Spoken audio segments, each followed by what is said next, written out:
By doing this very simple thing, like this really simple thing, it can make you money or save you money. And if you don't do it, it could potentially keep you broke. I'll explain what I'm talking about in this video. I go by the name of Q. If you're unfamiliar, if you are familiar, shout out to you. Welcome back to the channel. The simple thing I'm talking about is asking questions. Very simple, yet so many people don't do it. Ask questions, be inquisitive. You remember as a kid when you would be like, what's this? What's that? How come this? Where does babies come from? You know what I'm talking about. Kids are super duper inquisitive, but yet the older we get, we tend to lose that childlike mind in regards to question asking, and I think it's unfortunate. I think it's very unfortunate because it hinders a lot of people. Sometimes you don't ask questions because you're too prideful, right? Your pride gets in the way of, you may feel like you're asking a stupid question or a dumb question or whatever. A question just may not make sense. And in my opinion, there is no such thing as a stupid question. There's no such thing as a dumb question unless it's a question unasked. If you got a question and you don't ask it, I think that's dumb personally. And even if you don't ask a person, Google exists, YouTube exists. There's so many ways to ask questions these days, but you must ask. So I got a couple personal examples of how asking questions greatly benefited me. Here we go. The first one, I was at my bank, and this happened a couple years ago, right? But I had already had this knowledge. But I wanted to have a conversation. I went into my bank. I asked to speak with the branch manager. Keyword, branch manager. Those two words is very important because 9 times out of 10, the teller, right, the person you're dealing with initially, they may not have all the insider information that you need, right? They're pretty much just taking, and not to downplay bank tellers, but you know what I mean. The branch manager is the one with majority of the knowledge, right? They're running the branch. They know all the ins and outs, so it's key to speak with them. I asked to speak with the branch manager. I went and had a conversation with him, and one of the questions I asked him was, when I deposit my money, what do you guys do with it after? Now, it stunned him a little bit.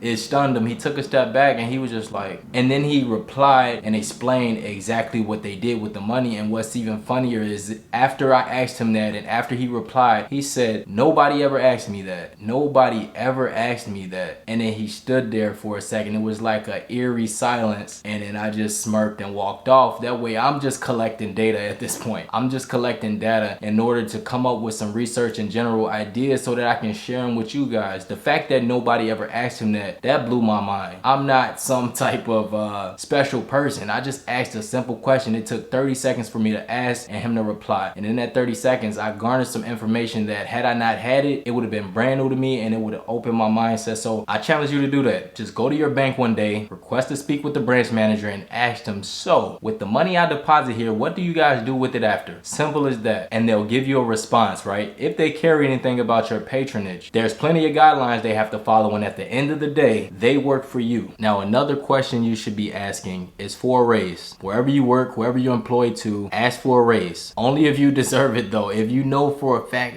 it might be shaky or you may not deserve it, then don't ask. But at the same time, it never hurts. So I would say shoot your shot. But ultimately, if you want a raise, most companies won't give you a raise unless you ask them, right? It's the whole don't ask, don't tell, a closed mouth don't get fed type of thing, where it's like, I was working at a job for like 3 years until one day I asked for a raise, and I kid you not, they gave it to me. But had I not asked, they might have just withheld that raise, and it just would have been me chugging along another year with the same pay rate. And valuable lesson learned. So anyway, when you ask for a raise, initially an employer is gonna be like, let's think about this, or let's talk about this. Then they'll sit you down, set up a meeting, right? They'll do a review, and you have to give them every reason why you feel you deserve that raise. My wife actually helped me on this front. Like, she's a shrewd negotiator. I'm a dope negotiator as well, but I learned a lot from her. Every time she's ever gotten a raise, like over the last 8 years, we've been together for 8 years, and every time she's gotten a raise as of late, and not to put too much of her business out there, but it's been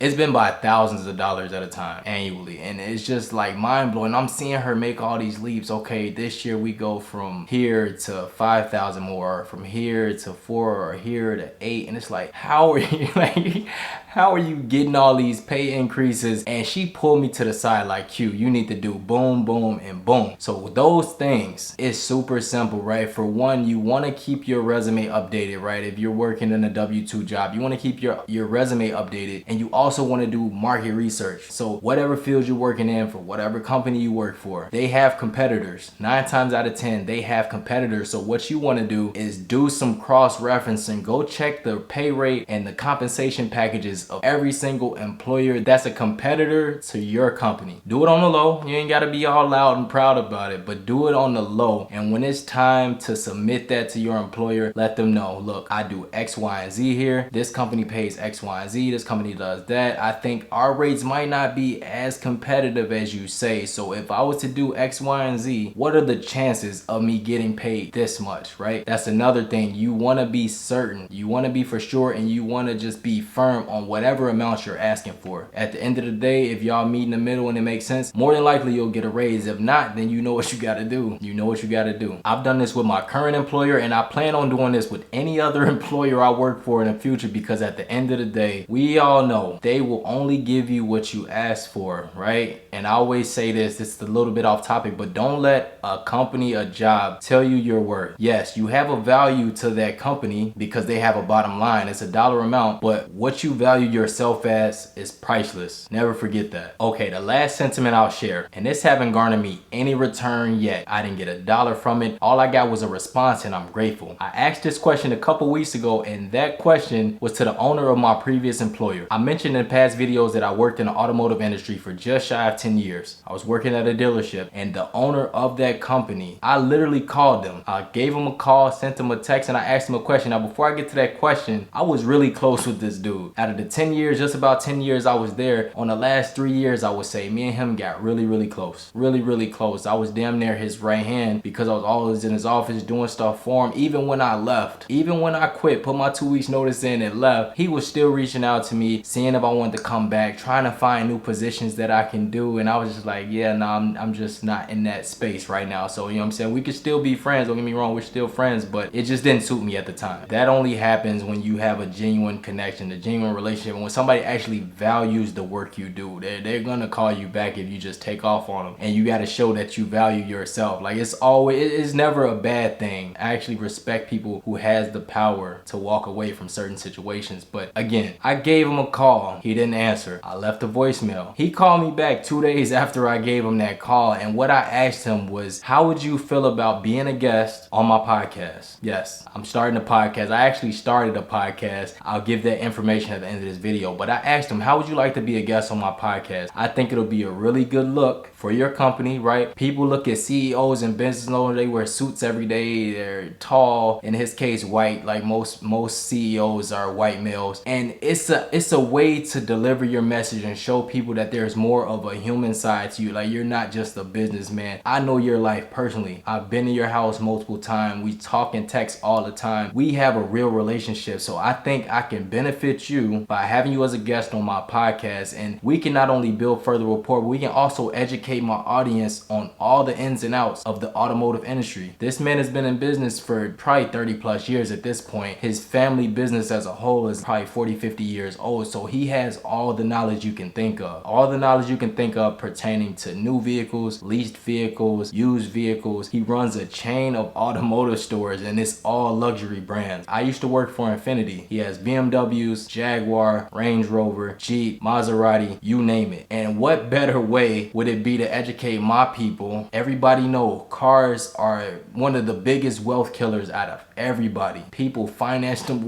they finance those cars like crazy even when they can't afford it. So I'm just gonna have a candid conversation with him about all the ins and outs and all the pros and the cons and what to do, what not to do, credit score, like everything. And I'm gonna share that with you guys. But again, by me asking that question, his reply was yes, right away, instantly. He's like, oh, I'd love to do that. I actually just did a podcast a couple weeks ago, man. It's almost better than TV ads because he has commercials as well. But we all know ain't nobody watching TV these days. TV commercials are played out. Only time we check TV commercials is for the Super Bowl, and even Super Bowl commercials are getting played out. So I'm just like, what else you gonna do? So he's onto the wave just like I'm onto the wave, and it'll be a great benefit for both parties, and we'll build our business relationship because I do have ventures that I'm working towards that I would like for him to be be an investor in, right? I'm looking for investors too at this point, and this guy, he got some dollars, man. He run $1 billion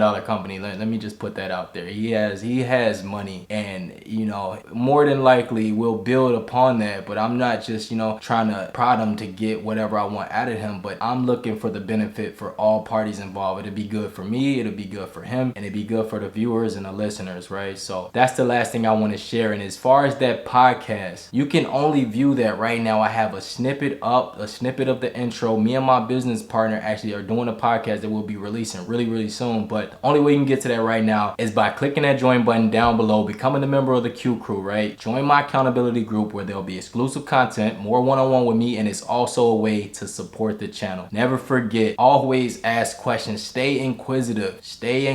Who, what, where, when, how, why. Ask questions. They will make you money, save you money, and if you don't, potentially they'll keep you broke. Like this video if you like it. Subscribe to my channel if you haven't. Also follow me on IG. Q Makes It Happen on Instagram. Go show your boy some love. I go by the name of Q, and like I always say, if Q can make it happen, you can make it happen. I'll let y'all next video. Peace.